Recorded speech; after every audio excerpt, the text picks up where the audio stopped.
Hola, mi nombre es Oscar Cabezas, soy profesor de matemáticas de Educando y Creando Futuro. El día de hoy vamos a ver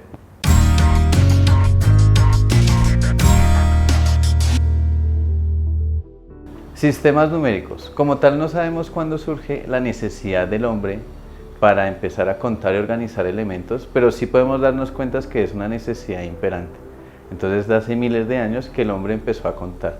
Y aquí surgen los sistemas numéricos. ¿Qué son sistemas numéricos? Son una serie de símbolos y reglas que nos permiten construir todos los números, ¿sí? Y también definir una operación entre esos números, ¿sí? El sistema numérico que nosotros manejamos es el sistema arábico. En la numeración arábica tenemos 10 símbolos que van a ser el 1, 2, 3, 4, 5, 6, 7, 8, 9 y el 0. Todos los conocemos. Cada uno de estos símbolos tiene un valor por sí mismo, excepto el 0, que el 0 no tiene valor, pero nos sirve para ordenar los números, para darle un lugar. La distancia entre un número y otro es la decena. Definimos que, por ejemplo, la distancia entre un metro y otro es un metro, pero si nosotros partimos un metro en 100 partes es un centímetro, y si partimos ese metro en 1000 partes es un milímetro. El primer conjunto numérico del que se tiene certeza de que el hombre hizo uso son los números naturales. Los números naturales son los números que empiezan desde el 0, lo incluyen, el 0 recuerden no tiene valor, 1, 2, 3 y en adelante todos los números positivos, ¿hasta dónde? Hasta infinito.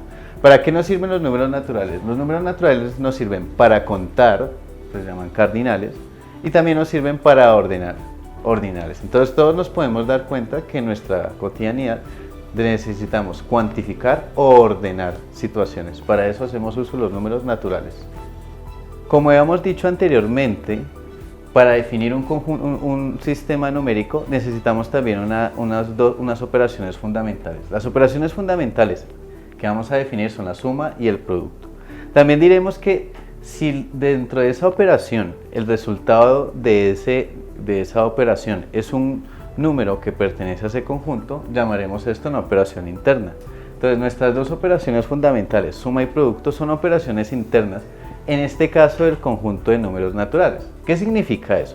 Si yo a dos números los adiciono, dos números naturales, el resultado es un número que también pertenece a los naturales. Lo mismo ocurre con el producto. Si yo hago una multiplicación entre dos números naturales, el resultado también va a ser un número natural. Por lo tanto, son operaciones internas de nuestro conjunto, primer conjunto, números naturales. De las dos operaciones fundamentales que se definieron para los números naturales, para la suma, que es nuestra primera operación, definimos tres propiedades. ¿Cuáles son?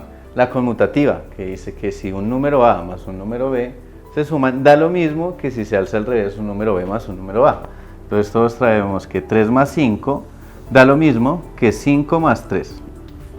La asociativa dice que si yo sumo dos números y a ese resultado le sumo otro número, da lo mismo que sumarlos en distinto orden. Por ejemplo, si yo a 3 más 2 queda 5, le sumo 1, da lo mismo que a 3 sumarle el resultado de 2 más 1, da lo mismo.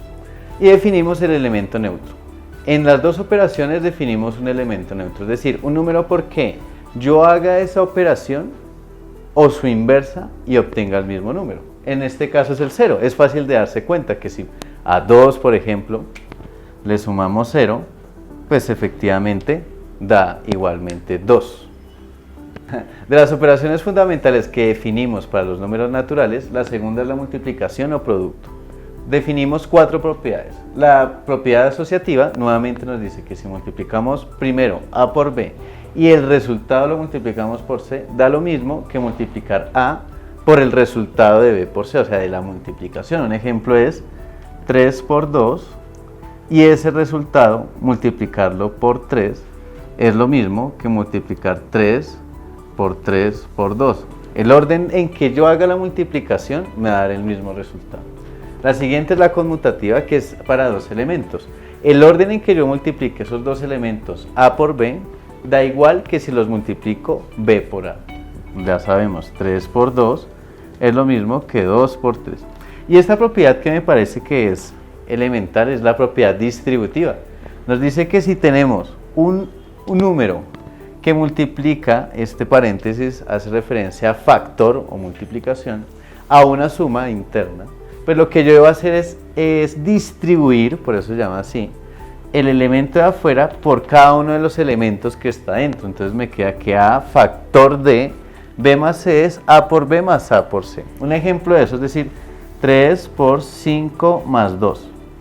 Entonces, si yo lo hago sería 3 por 5 más 3 por 2.